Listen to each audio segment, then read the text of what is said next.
BA part third year paper second के अंतर्गत पढ़ रहे हैं हम प्रसार शिक्षा एवं संचार के अंतर्गत प्रसार शिक्षण प्रक्रियाएं कि प्रसार शिक्षा का उद्देश्य क्या है। प्रसार शिक्षा का उद्देश्य कि लोगों के व्यवहारों, अभिवृत्तियों, ज्ञान एवं कौशल तथा उनके मूल्यों में परिवर्तन लाना ही प्रसार शिक्षा का मुख्य उद्देश्य है। प्रसार शिक्षा ग्रामीणों, कृषकों, गृहिणियों आदि को प्रदान की जाती है। ग्रामीणों की जो सोच होती है बड़ी ही पुरातत्व एवं रूढ़िवादी होती है, यानी कि पुरानी होती है। वे अंधविश्वासी भी होते हैं। अशिक्षा, बेरोजगारी, गरीबी होती है इनके साथ। कृषि कार्य करने का ढंग भी इनका पुराना होता है तथा अवैज्ञानिक भी होता है, जिसके कारण अनाज का उत्पादन उतना नहीं हो पाता जितना कि उत्पादन उनका होना चाहिए। परिणामतः उनके रहन सहन का ढंग बड़ा ही निम्न स्तर का होता है। ग्रामीणों को सिखाया जाता है कि वे किस तरह से अपने विचारों में परिवर्तन ला सकते हैं तथा उन्नत ढंग से खेती करने, उन्नत नस्ल के पशुओं को पालकर अपनी आमदनी को बढ़ा सकते हैं। ग्रामीणों के विचारों, व्यवहारों, सोच, अभिवृत्तियों तथा कौशलों में परिवर्तन लाना ही प्रसार शिक्षा का मुख्य उद्देश्य है। अब आता है प्रसार शिक्षा में सीखने की क्रिया।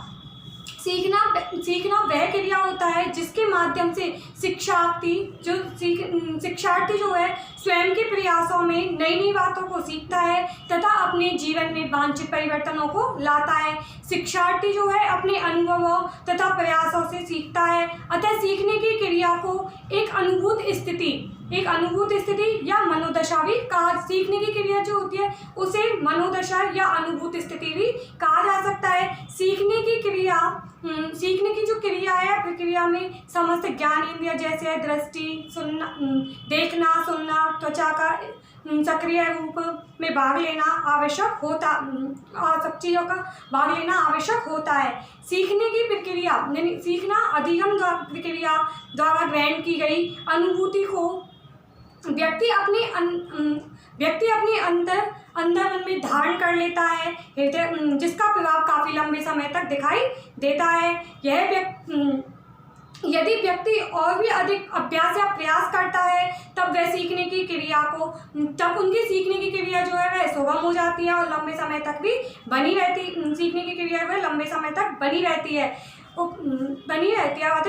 प्रसार शिक्षण की प्रमुख विधियाँ। प्रसार शिक्षण विधियाँ औपचारिक शिक्षण विधि की तरह औपचारिक जो शिक्षण विधियाँ उनकी तरह नहीं होती। औपचारिक शिक्षण जो कि विद्यालय, महाविद्यालय आदि में दी जाती है। प्रसार शिक्षण की विधियाँ जो प्रसार जो कार्य करता है वह ग्रामीणों के घर पर जाकर उन्हें शिक्षा प्रदान करता है। इसमें विद्यालय जाने की आवश्यकता भी उन्हें नहीं होती, जिसमें एक निश्चित समय में एक निश्चित पाठ्यक्रम को भी पढ़ाया जाता है। बल्कि अनौपचारिक जो शिक्षण है उसमें शिक्षार्थी की आवश्यकता, रुचि, मांग तथा उनकी सुविधा के अनुसार खेती-बाड़ी है, पशुपालन है, घर गृहस्थी है, इनसे संबंधित शिक्षाएं दी जाती है। परंतु जो उनकी बातें हैं उनको भी ध्यान में रख करके उन्हें सिखाया। उनके पीछे कोई प्रेरक शक्ति काम करती है, जिनके दिल और दिमाग पर गहरी छाप को छोड़ता है। प्रसार शिक्षण के चरण में मुख्य रूप से 8 भाग है। ध्यान आकर्षण, अभिरुचियां, आकांक्षाएं, विश्वास, ज्ञान, क्रिया, संतुष्टि और मूल्यांकन। प्रसार शिक्षा ग्रामीण क्षेत्रों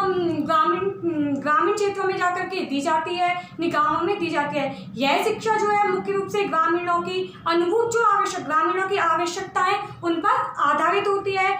प्रसार कार्यकर्ता ग्रामीणों की समस्याओं को समझकर वहाँ उपलब्ध जो प्राकृतिक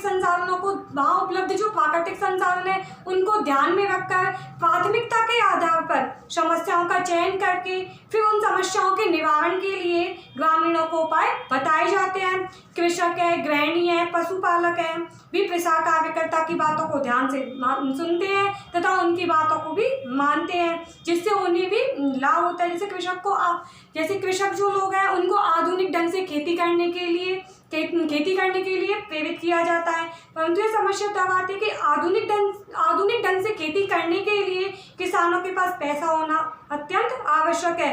तो वह उन्नत जो बीज हैं उनको खरीद सकता है, खाद्य उर्वरक है, कीटनाशक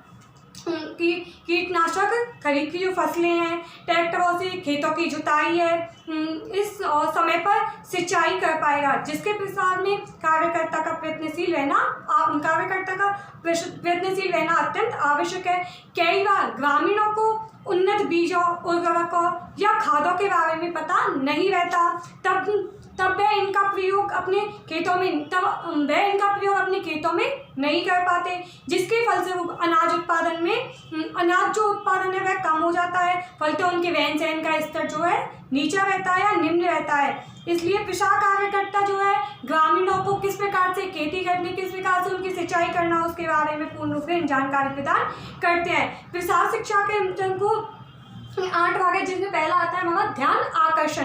प्रसार शिक्षा का प्रथम चरण है ध्यान का आकर्षण।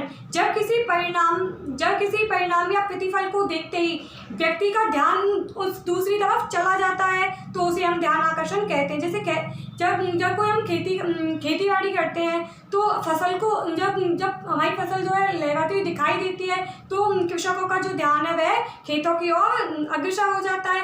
अधिक दूध देने वाली हष्टपुष्ट गायों को देखकर भी उनका ध्यान भी आकर्षक हो जाता है, क्योंकि ये सभी चीजें व्यक्ति का ध्यान आकर्षित करती है। सेकंड आता है हमारा इसी के अंतर्गत प्रसार शिक्षण के अंतर्गत अभिरुचि।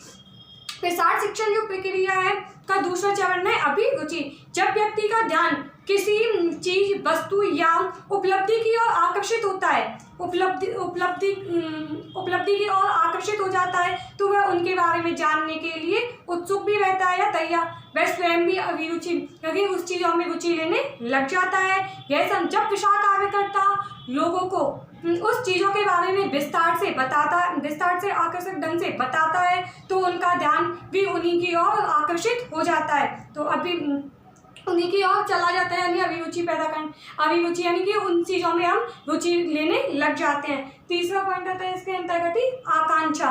प्रसार शिक्षा का तीसरा चरण है आकांक्षा, जिसे प्रसार कार्यकर्ता का यह कर्तव्य, जो प्रसार कार्यकर्ता है उनका यह कर्तव्य होता है कि उन्होंने जो नई जानकारियाँ ग्रामीणों को प्रदान की है, जो अभिरुचियाँ उनके अंतर्गत जो अभिरुचियाँ वो पैदा की है, जिस वस्तु के बारे में उन्होंने बताया है, तो उन वस्तु को प्राप्त करने की ललक को, उन जो वस्तुओं के बारे में बताया उन वस्तुओं को प्राप्त करने की ललक की आकांक्षा कहलाती है। आकांक्षा जो है एक आंतरिक शक्ति है जो सीखने की क्रिया को बढ़ा देती है। जिस व्यक्ति में नई चीज़ों को सीखने की आकांक्षा है वह बड़ी लगन या मेहनत से उन कार्य को सीखने में भी जुट जाता है और वह कार्यों को करने भी लग जाता है, जिससे आकांक्षा का स्तर जो है वह उच्च बना रहता है। उचित वातावरण तैयार करने, लोगों को नई तकनीकों के बारे में सीखने के लिए विवश करता है। वह लोगों को नई रोचक जानकारियाँ भी प्रदान करता है, जिसके सकारात्मक परिणाम देखने को मिलते हैं। फिर आता है इसी के अंदर प्रसार शिक्षा के चरण के अंतर्गत अगला पॉइंट हमारा विश्वास। प्रसार शिक्षा का चौथा चरण है विश्वास। व्यक्ति किसी चीज को तभी सीखता है जब उसे उसकी आवश्यकता होती है, उसे उस विषय के प्रति आस्था और विश्वास होता है, क्योंकि ग्रामीणों को यह विश्वास दिलाना कि जो नई तकनीक है उनकी नई तकनीकों के प्रति लाभप्रद होना बड़ा ही कठिन काम होता है, और जब तक उन्हें नई तकनीकों के प्रति विश्वास नहीं होगा तब उनमें कोई नई क्रियाएं सीखने की उत्पन्न नहीं होगी। इसलिए प्रसार कार्यकर्ता की यह जिम्मेदारी होती है कि पहले लोगों के मन में नई तकनीक है उनके बारे में ग्रामीणों को या कृषकों को बताएं तथा उन ग्रामीणों के मन में नई तकनीकों के प्रति विश्वास को उत्पन्न करें, तभी आगे की क्रिया अधिक तेज गति से संपन्न हो पाती है। फिर आता है अगला ही प्रसार शिक्षण के चरण के अंतर्गत ज्ञान या जानकारियाँ। किसी भी नई तकनीक के प्रति प्रति विश्वास व्यक्ति को इस बात के लिए बाध्य करती है कि वह उसके बारे में अधिक से अधिक जानकारी या ज्ञान प्राप्त करे। जब लोगों के मन में नई तकनीकों के बारे में विश्वास उत्पन्न हो जाता है तब वह उनके बारे में अधिक जानकारियाँ प्राप्त कर लेते हैं और उनकी भूमिका और अधिक महत्वपूर्ण हो जाती है। वह लोगों को नई तकनीकों के बारे में विस्तार से भी जानकारी देते हैं। श्रव्य दृश्य सामग्री के माध्यम और श्रव्य दृश्य, श्रव्य यानी सुनना और दृश्य मतलब देखने और सुनने से भी देखना और सुनना भी जानकारी में महत्वपूर्ण भूमिका भी निभाता है। फिर होता है प्रसार शिक्षण के चरण के अंतर्गत अगला पॉइंट हमारा क्रिया। प्रसार कार्यक्रम महत्वपूर्ण चरण है क्रिया, क्योंकि इसका संबंध शिक्षण के व्यवहारिक पक्ष से होता है। किसी कार्य से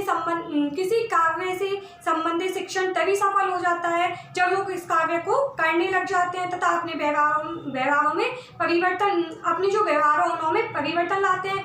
व्यवहारिक शिक्षण के जो उद्देश्यों की पूर्ति तब व्यवहारिक जो शिक्षण है उनके उद्देश्यों की पूर्ति तभी होती है जब बताई गई क्रियाओं को वह अपने अंतर्गत बताई गई जो क्रियाएं वह उन्हें अपने अंतर्गत करके देखते हैं, उन क्रियाओं में भाग लेते हैं, तभी यह क्रिया हमारी संपन्न हो पाती है। अगला पॉइंट है चरण के अंतर्गत हमारा संतुष्टि।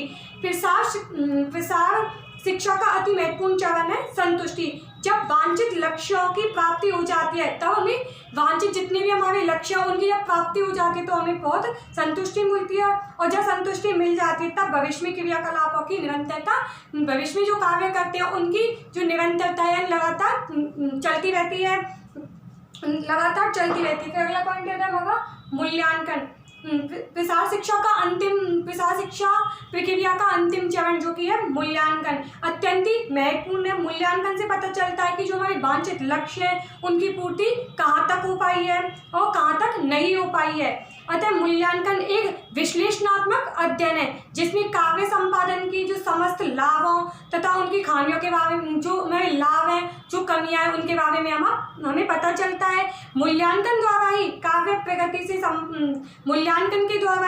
प्रकृति से संबंधित सूचनाएं भी हमें समय समय पर प्राप्त हो जाती हैं, जिससे शिक्षार्थी जो सीखने वाला और प्रसार कार्यकर्ता दोनों को ही लाभ होता है। मूल्यांकन करने से समय पर दोषों का निवारण भी हो जाता है कि काव्य प्रगति की ओर अग्रसर है या फिर मूल्यांकन हमारा ठीक प्रकार से नहीं हो पाया है। लोगों के व्यवहारों में किस सीमा तक परिवर्तन आता है, यह परिवर्तन नहीं आते हैं तो जब प्रसार कार्यकर्ता